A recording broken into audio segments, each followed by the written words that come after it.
PR Stoppers Talk Leadership, featuring Christine Barney, CEO of RBB Communications.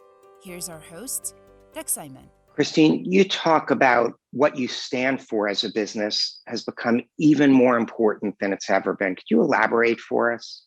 I think what you stand for is more important than ever for several reasons. The first is that the employee activism that we've seen, through the pandemic, that confluence of all those incredible events that caused people great concern, really made employees look to employers for information.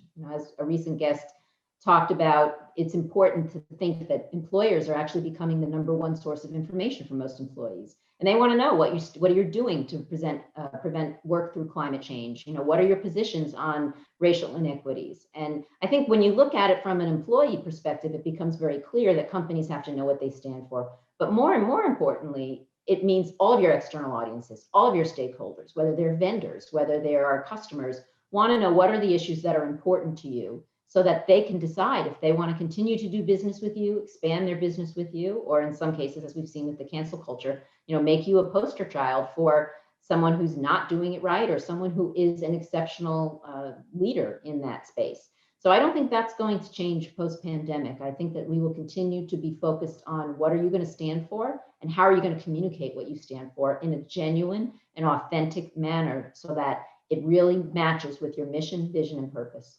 Yeah, and you talk about authenticity. At your agency, you're involved with both B2B communications and B2C. I would assume authenticity is important for both, but how has B2B comms changed compared to, say, B2C during this time of the pandemic? Yeah, I think many B2B companies were sort of taking a back seat for many years because it's much easier for a B2C brand to be in the spotlight, for consumers to understand what they do, to be either a target or a poster child for good or bad behavior because their brands are more well-known and their products are simpler to understand. And so I think many B2B companies felt that it wasn't as critical for them to take a stance on issues. So companies had to think, what do I say to my employees the day after there's a giant riot? What do I say to my employees about our sustainability goals? And so B2B companies first started by looking at it internally, but now even externally. If you look at what happened this week with Goldman Sachs when they announced that they were going to encourage people to take Saturdays off, that became a flashpoint for people to talk about, bad behavior or workplace abuse of employees. And so I think even companies who didn't necessarily want a large consumer profile are starting to see that there's value in deciding what they stand for, what they will speak out for, and what they want their employees to know is important to them. Yeah, and given that you have some real estate companies in your portfolio of business, you have some insights on the future of the workplace. Now, your firm was pretty much ahead of the curve with flexibility and respect even before the pandemic. How do you see the workplace changing? Sure. Well, it's interesting when you talk about where our firm was founded. In 2001, we started with, less than 12 people, and we built an intranet and decided everyone would get to choose where, when, and how they work. And we did that not because we were a bunch of women who wanted to have, whatever you may define as work-life balance or blend, but because we thought it was the best business practice. It was the best way to serve our clients, to allow our staff to determine the right schedule that was better for the clients. And it was the best way to get productivity to where it was going to be unique for each person.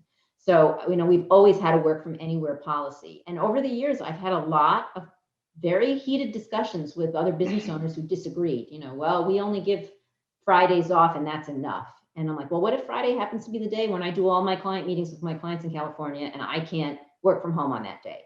It never made sense to me. And I think that the pandemic has shown that we can work from anywhere. In many cases, we should work remotely. There's nothing more exciting to me than to think that meeting is now going to be, instead of a trip, it's going to be an email or a Zoom, Right. Because I just got 9 hours back for traveling for a 1-hour meeting. And so I believe that we've been validated in terms of the efficiency and the business rationale for making the workplace. It's not that we want to make the workplace loose. It's that we want to make the workplace flexible enough so that everyone can do what's right for them, for their clients, and for that situation. You've talked about the initiatives you have in the ESG space as well. Could you elaborate on those? Sure. I mean, one of my predictions is that I think, the ESG space is going to be a very profitable growth area for communications agencies, because every company is trying to figure out how they're going to navigate through their ESG. I think when the letter came out from Larry Fink in the BlackRock talking about the importance. I mean, I had clients who think of him as a rock star, like they wait every year for the letter to come out, and they're looking at how do they take those principles and use them. And so many agencies are starting to build practices around what I would consider to be an enhanced form of reputation management. How do you take your ESG and really make it something so that your employees understand, all your stakeholders understand, and that can add value to your mission. And I think that will only continue to grow in terms of being an umbrella for what companies need to do to make sure that their value proposition is presented. Yeah, and that's adding value and also has to align and be sort of relevant to what your mission is. It's not just, I guess, a greenwashing would be one example. It really is to be integrated into what you're doing. There's been some great advice. Any final thoughts, tips that you have as we enter what we hope is a post-pandemic, or at least a transition to a post-pandemic period? Yeah. I mean, I think, aside from in-person meetings being less common, although people want to get back to collaboration, I do think that this idea of the word pivot is going to be permanently in our lexicon. How many times have you heard we have this great idea, but it would take too long, too much money to do? And what the pandemic showed is that when push comes to shove, you can do things faster and you can make it happen. And, I always joke that life is like a roll of toilet paper, it goes faster when you get to the end. And I think the pandemic pushed us to think faster, to think about if my business was going to be in jeopardy in 2 weeks, what could I do to change that? And you make things happen. And I think the decision-making process for everyone is speeded up. That's good and bad. But I just think that it means that we can all look forward to thinking about how do we pivot? How do we take advantage of opportunities? And there's a lot less complacency in the business world, and that's a good thing. Yeah, and I think that's not only a good thing in general, it's a good thing for those in the communications field, because when change happens more quickly, it needs to be communicated even more effectively. You need to be more nimble.